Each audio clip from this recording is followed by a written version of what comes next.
My name is David Daniel Ball, and these are the headlines for Sunday, the 22nd of March, 2009. Anna Bligh gives Keating-esque true believer speech. Evidently, she thought she didn't deserve to win, too. Pauline Hanson concedes defeat in the Queensland election, having successfully gotten rid of the LNP.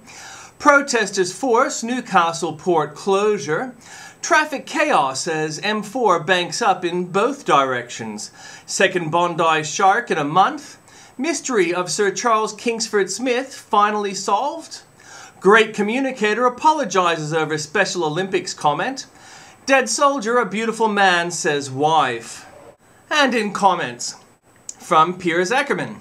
Labour Party sells out. Prime Minister Kevin Rudd will be in his favourite place this week. That is a long way from Australia. Having been illegally blacklisted from work for 22 months, I am struggling, yet I have maintained my health insurance until recently because I had thought I'd be able to find work somewhere. I recently was compelled by my circumstances to suspend my insurance, and at the same time I've been given a holiday by my bank for my mortgage. I'm accessing my superannuation, maybe, if I'm successful. I'll be one of those who don't qualify for Medicare too. It is ridiculous. I'm even feeling compelled to sell my library of some 3,000 books, including the Encyclopedia Britannica and Great Books of the Western World, and I'm waiting on approval of my super first because once I sell an asset, I'll be cut for a time from Centrelink support, even though Centrelink acknowledge I'm not fit to work. Rudd had better be overseas when that happens to me.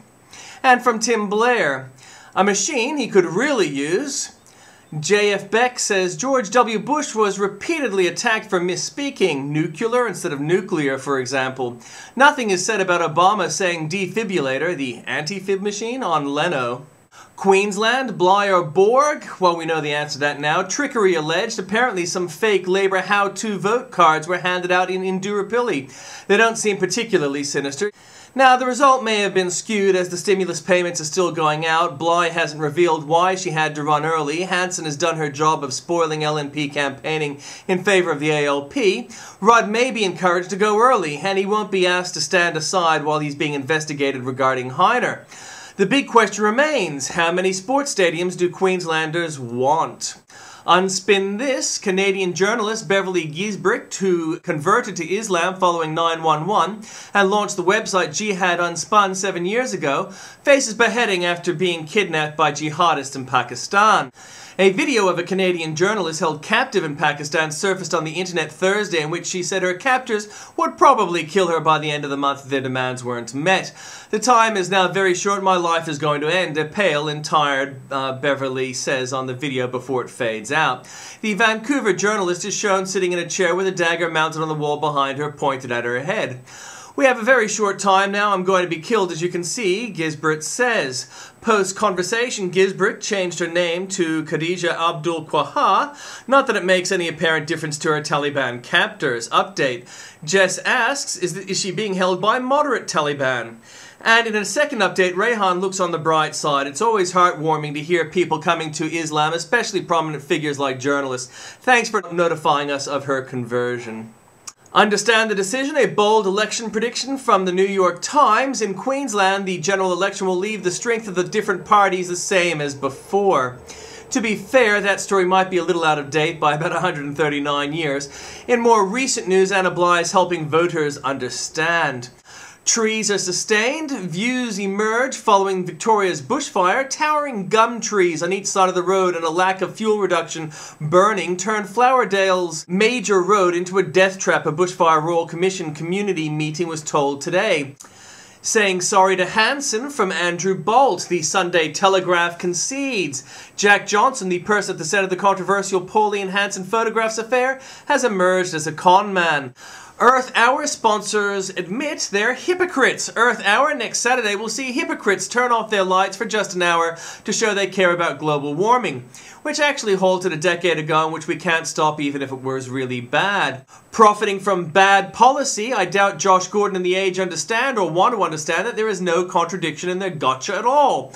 A key member of the shadow front bench was investing heavily in Australian banks at the very time opposition leader Malcolm Turnbull was attacking the government's banking guarantee for promoting risky behaviour.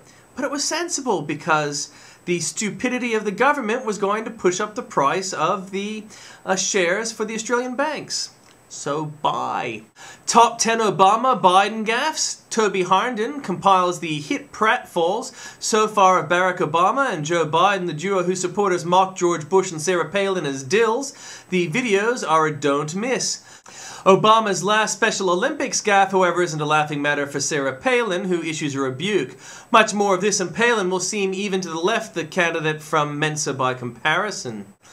Where's my warming, Jude? Professor Sion Akasofu of the International Arctic Research Center checks the prediction against the observations. The global average temperature stopped increasing after 2000 against IPCC prediction of continued rapid increase. It is a plain fact and does not require any pretext. Their failure stems from the fact that the IPCC emphasized the greenhouse effect of CO2, slighting the natural causes of temperature changes. The IPCC seems to imply that the halting is a temporary one, however they cannot give the reason. One less warming scared or freak over what sinking Maldives?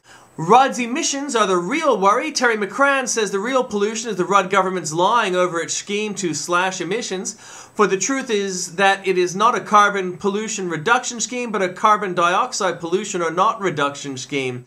McKnight may be righter than he thinks. It's a standard green smear that global warming skeptics are just corrupt, safe, or pay shills for the oil industry. Academic David McKnight is typical in a lazily ignoring the science to defame the speakers. Nicely raised barbarians, Professor Kenneth Minogue says this moral corruption is irreversible and will lead us to a reaction harsher than the past harshness we so lightly condemned.